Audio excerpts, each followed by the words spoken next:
I've got a promotion exam at work, and I need to buy the study materials for it. Also, if I don't do overtime, my salary will be reduced. Mike said while we were discussing how to manage our finances for our life together after getting married. He has to study for the promotion exam, so the money he can bring into the household will decrease. I thought it was fine since both of us are working. However, right after that, I started feeling uneasy about Mike's behavior. He was using an unfamiliar app on his phone, and his overtime suddenly increased. Most of all, when we went out to eat, he wouldn't take a single bite of food. I was also curious about the waiter's strange hand movements. I felt like I had seen those hand movements somewhere before. If my suspicion is right, it could turn out to be pretty bad. I left the bar for a drink and distanced myself from Mike. I decided to uncover his suspicious activities. Thinking nobody would notice was a huge mistake. My name is Emily Wilson, and I'm turning 38 this year. I work as a tax accountant, and both my career and personal life are fulfilling. I can proudly say that I'm enjoying both my professional and personal life now, but it was quite a challenging journey to get here.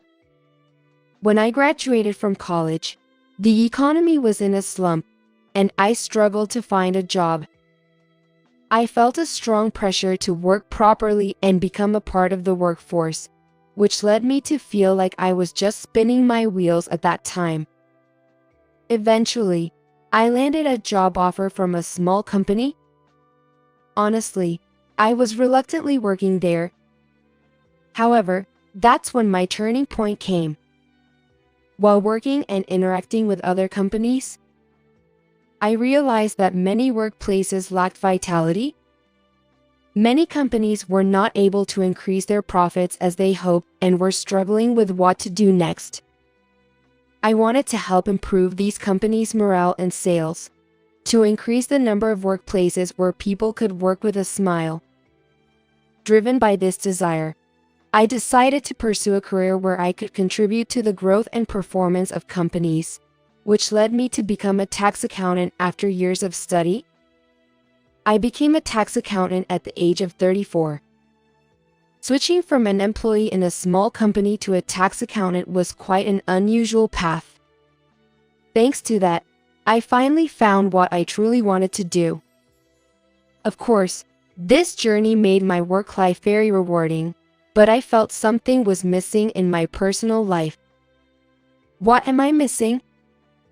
I realized it was the absence of a partner who could be there for me, someone to share and solve problems with. My days off were spent alone, watching movies or shopping. My friends started having families and getting married, so our days out together became less frequent. While I do enjoy my alone time, I can't help but think how wonderful it would be to share these moments with someone special. At my friend's suggestion, I signed up for a dating site app. Among several people I messaged, there was one man with whom I felt a particular connection. That man turned out to be my future husband, Mike Smith. Mike worked for a well-known electronics company and seemed to be good at his job. Our message exchanges were smooth and effortless, which left a good impression on me. When we first met in person, I could easily picture myself being with him. Nice to meet you. Nice to meet you too, but it doesn't really feel like the first time since we've been messaging on the app, right? True, it almost feels like we've known each other for a long time. Was this one having the right chemistry felt like? Our conversation flowed naturally, both in tempo and content. I didn't know being in a relaxed relationship could feel this comfortable. And Mike was very suave, which I found appealing. You might be surprised since we've just met, but I would like to date you with the intention of getting married, Emily. I've always wanted to be with someone wonderful like you, Mike, so I'm truly happy. It didn't take long to move from dating with marriage in mind to the actual marriage. I will never forget Mike proposing to me at a beautiful seaside restaurant with a bouquet of roses. Emily, I will make you happy. Please stay with me. Would you marry me? Yes, I'd love to. I want to be with you forever. I finally married Mike at 38. It might have been a late spring compared to others, but marriage is not about age. When and whom you marry and what makes you happy is the most important thing. I was certain I could be happy with him. However, it seems I was the only one who thought this way. A faint shadow was looming over our marriage, yet I was reluctant to acknowledge it. Mike and I both worked, and we decided it was better to have some personal spending money, so we opted for an allowance system. We agreed to put the necessary funds into a common purse and left the rest for each of us to spend freely. When we discussed how much money to contribute in the future, Mike raised a concerning issue.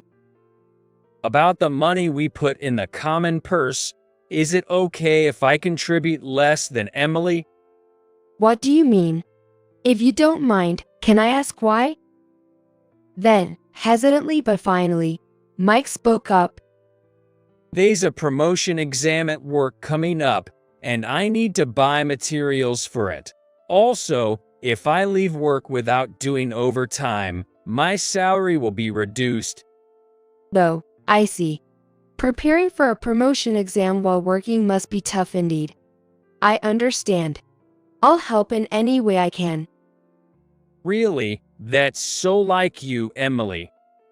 Mike exclaimed with a clap of his hands. Of course, it's an important exam for your future career. I want you to be able to give it your best. I remembered the mental struggle I had when I was preparing for my tax accountant exam. Having quit my job to focus on studying at that time, I could imagine how difficult it must be to study for an exam while working. Don't worry about the money. Focus on preparing for your promotion exam, Mike. Thank you. You're amazing, Emily. So, when is the exam? It's in 8 months. It's a bit far off, but... As Mike expressed his relief at being able to focus on his studies, I reassured myself that this was the right thing to do. However, right after we agreed on this, Mike's work behavior drastically changed. What? You have a business trip the day after tomorrow?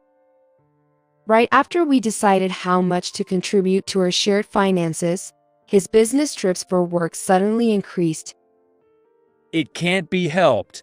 It's a work assignment. But you need to prepare for the upcoming promotion exam, right?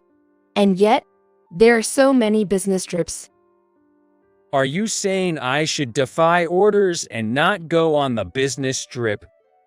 Mike stared at me as he said that. It's not that. I just got worried. Then please don't interfere. How well I can perform here is what matters.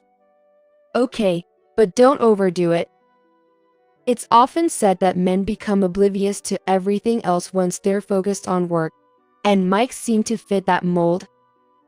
I've been with this company for a long time, and I want to expand my role even further in the future. It would be great to see you achieving more. I'm here to support you. Mike looked satisfied, but I was oblivious to the underlying issues. He started bringing his work home, so I always made sure not to disturb him while he was focused. It felt restrictive, but I did it for Mike.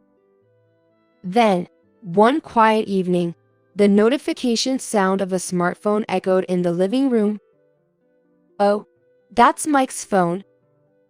The notification sounds beeped continuously just as Mike went to the bathroom. I thought I should inform him if it was an important work call. When I casually picked up his phone, something felt off. A glittering character on a light blue background was displayed prominently on the screen. Mike usually used his phone only for work, So this app seemed out of place. Could it be an app for meeting someone of the opposite sex? But that wouldn't make sense now that we're married. Just as I was pondering this, Mike came back from the bathroom. Hey, why are you? Oh, your phone was ringing nonstop, so I thought I'd give it to you in case it was work-related. Hey, don't do more than you need to. He rushed over and snatched his phone out of my hand. With a sharp snap, the phone transferred to Mike's hand. I'm sorry, but you don't have to snatch it like that. Keep out of it. I haven't announced our marriage at work. It would be shocking if you suddenly answered my phone. He explained while hastily checking his phone screen. Indeed, in a large company like Mike's, not everyone would know who's married and who's not. Even though I just tried to pass him his phone, he became irritable. Maybe his work isn't going well. Mike's mood often reflects how things are going at work. So it's probably the case this time too. After that day, I found myself being more cautious around Mike. I don't want to be accused of not doing a good job because of me. But then, perhaps noticing my concern, Mike approached me. Hey, are you free after work this Thursday? I'll probably finish around 7, but is there something special? Well, I felt bad about the other day. How about we go out for a drink as an apology? Seeing his awkward smile, I felt a wave of relief and quickly agreed. That sounds good, but it's unusual for you to suggest going out for drinks. What's the occasion? As I asked playfully, Mike seemed to relax and started talking. Don't say that. I've just made some progress with a new client, and it went well. I wanted to share the happiness with you, Emily. Oh, that's good news. I thought you were dealing with some tough project because you look so serious, but I'm glad it turned out well. How about we meet at our usual station and then head to the bar from there? Before we got married, we used to visit various places and enjoyed bar hopping. We both liked having conversations without holding back and savored the pairing of drinks and snacks as a hobby. Lately, we hadn't had the chance to explore new places due to our busy schedules, but this seemed like the perfect opportunity. With frequent changes in the shops around our memory-filled station, we might discover some interesting new spots. I was really looking forward to the day of our date. To make sure I wasn't late for our meetup, I finished work earlier than usual. I remembered how we used to go bar hopping in this area before we got married. I was excited to remember that. We always chose a place based on our mood at the moment, making each visit unique. Hey, over here. So, where shall we go today? As we walked side by side through the bustling streets, a particular sign caught my attention. The decoration was modest, but each piece of ornamentation seemed sophisticated. The tile work was also delicately patterned, exuding a sense of style. The sign marked open listed delicious-sounding dishes and the bartender's recommendations, handwritten with care. It appeared that the bartender's favorite drinks were on offer today. Seeing it for the first time, I felt drawn to it. Hey, how about we try this place today? Although I had passed by here many times, the discovery filled me with joy. Really? This place? Shouldn't we check out a few others? There are plenty of bars around. But this place has a variety of drinks and dishes, and it looks stylish. It might be nice to try something different for a change. Huh? Have you ever wanted a stylish place? It's not like you to suddenly go for such ones. I can't keep up with this. Though there was no compelling reason to pick that particular bar, his strong refusal made me wonder if there was something more to it. I thought this place would be nice, but you don't like it, do you? Mike sighed heavily, as if giving up. All right, as you wish. His petulant behavior troubled me. Was my preference for this bar really such a bad choice? I couldn't understand the recent fluctuations in Mike's mood.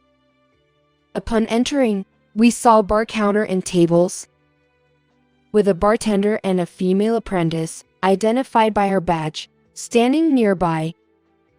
I caught a fleeting glance from the bartender, which felt oddly unsettling. Perhaps because it had just opened? There were no other customers. It was like we had the place to ourselves.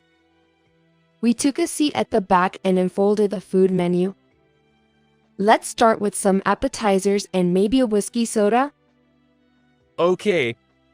I closed the menu in my hand and placed our order using the touch panel nearby. It's modern, isn't it? Ordering at a bar with a tablet. It's nice not having to call over a waiter. Yay. Mike's response seemed somewhat distracted. The female apprentice bought us our food and drinks. She glanced at my face, then made a puzzled expression. Was there something on my face? Maybe my fatigue from work was showing? I took the dishes from her anyway. The food looked delicious. Assortment of cheese, pickles, and hot potato skins. I was torn about what to eat first. In front of Mike and me were the whiskey sodas we ordered. To Mike's work success, cheers! I tried to lift the mood, raising my glass with enthusiasm. Then, I eagerly started on the food in front of me. I had missed lunch due to a sudden work task, so I was famished. With such appetizing food in front of me, I couldn't resist. Also, I needed to put something in my stomach to prevent getting tipsy too quickly. I reached for the potato skins first. The hot sauce and creamy cheese were incredibly delicious, warming my chilled body.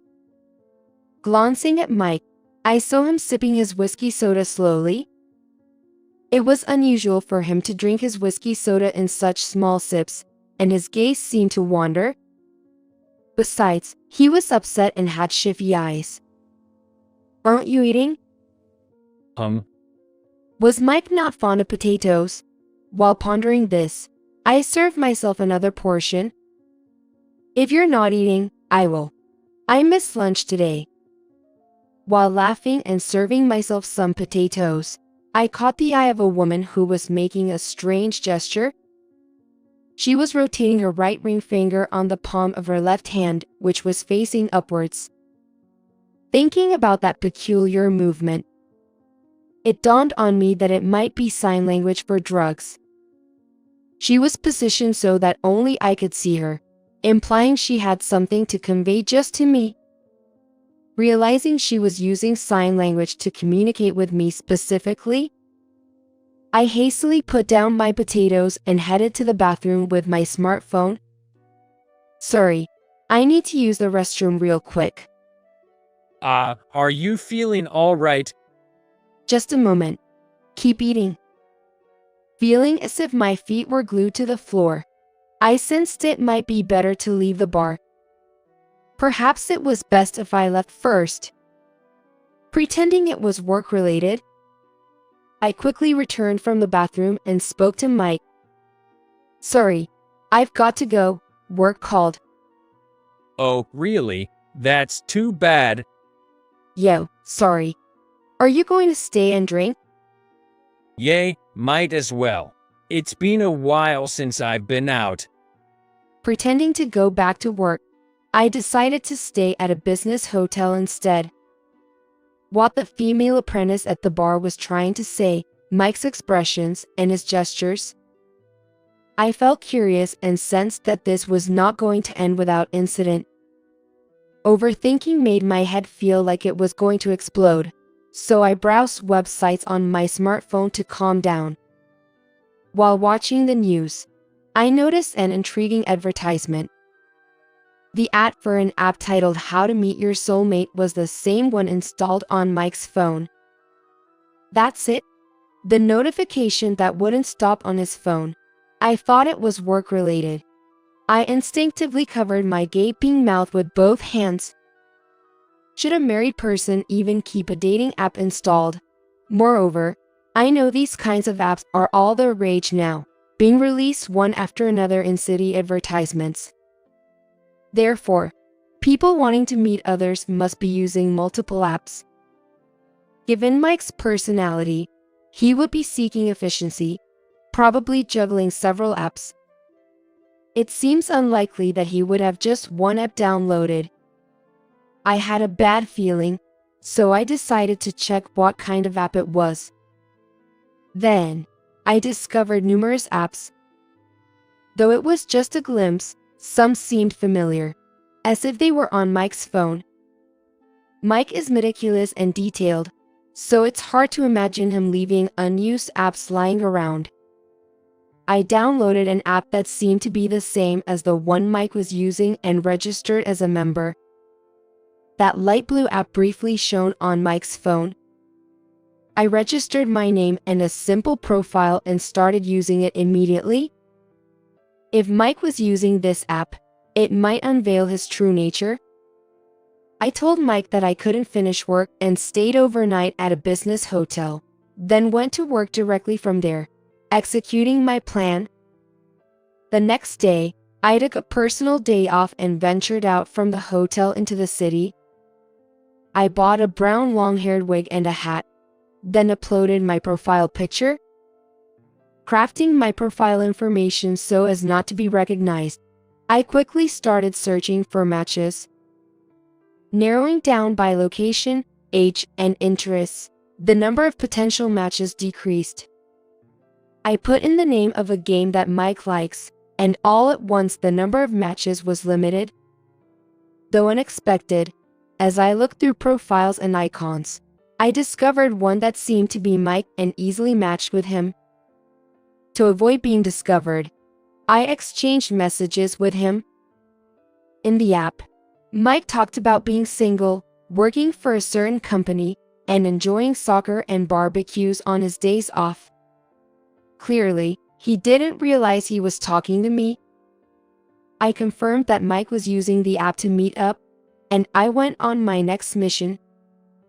On Friday night, after returning home, I placed a lost item tag in our car, used by both of us.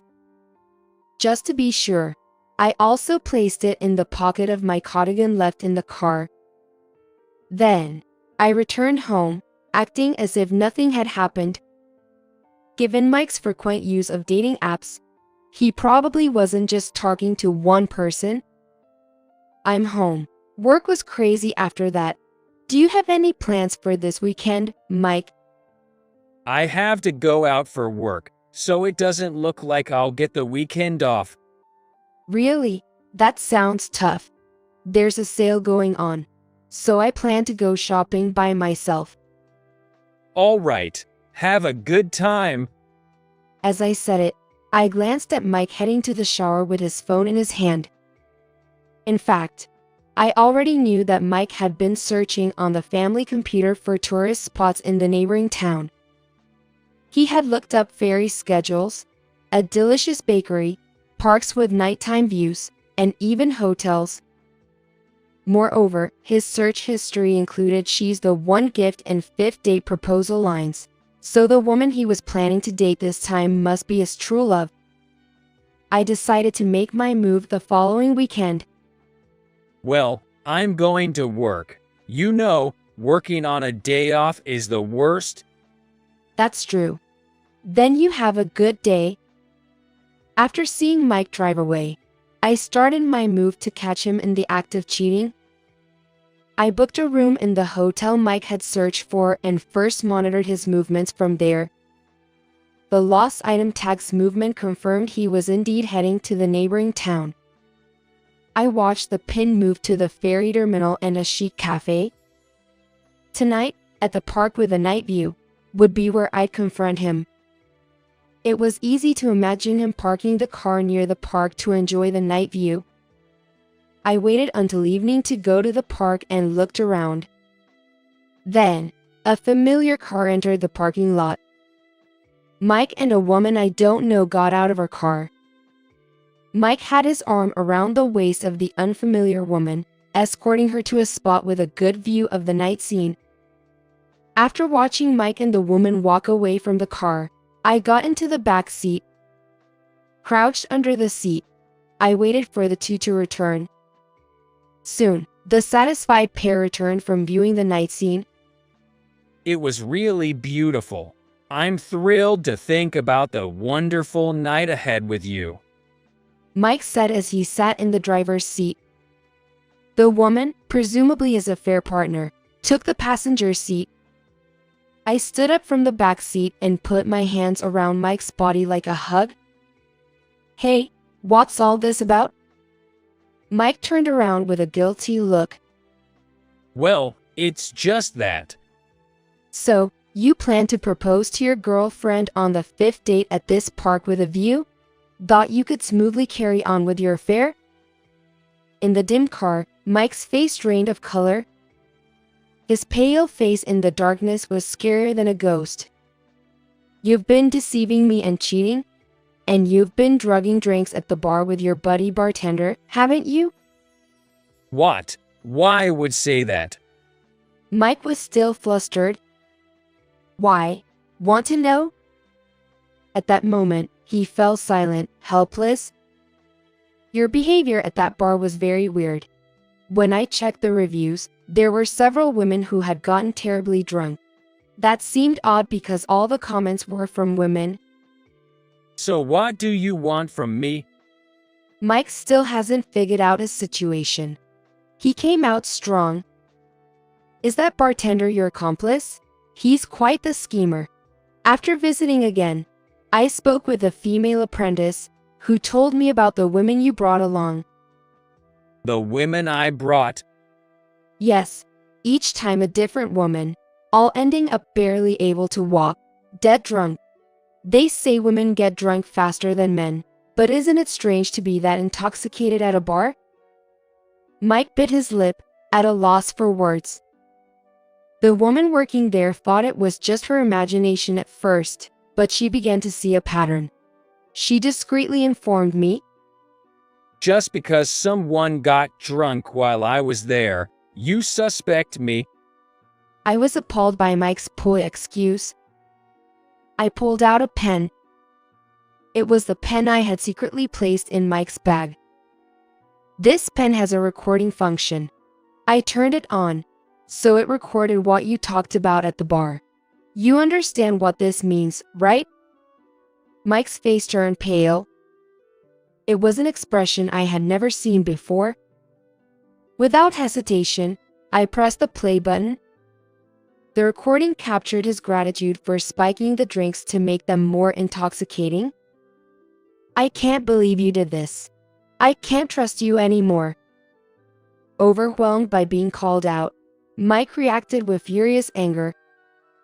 You should be grateful I married a leftover like you, sneaking around like some detective.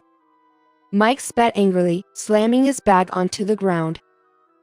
The woman next to him glared at me and said something outrageous. You're the one binding Mike, aren't you? It's because of your insidious actions that you're disliked. I would never do such things. The woman, who introduced herself as Julie, was obviously Mike's affair partner. She leaned close to him like a lover. And it's like a little puppy barking. I knew he was married, but I'm more suitable for him. His other women were just flings. I'm the one who will be happy with Mike. More suitable for him? He works at a manufacturing company and is about to get promoted.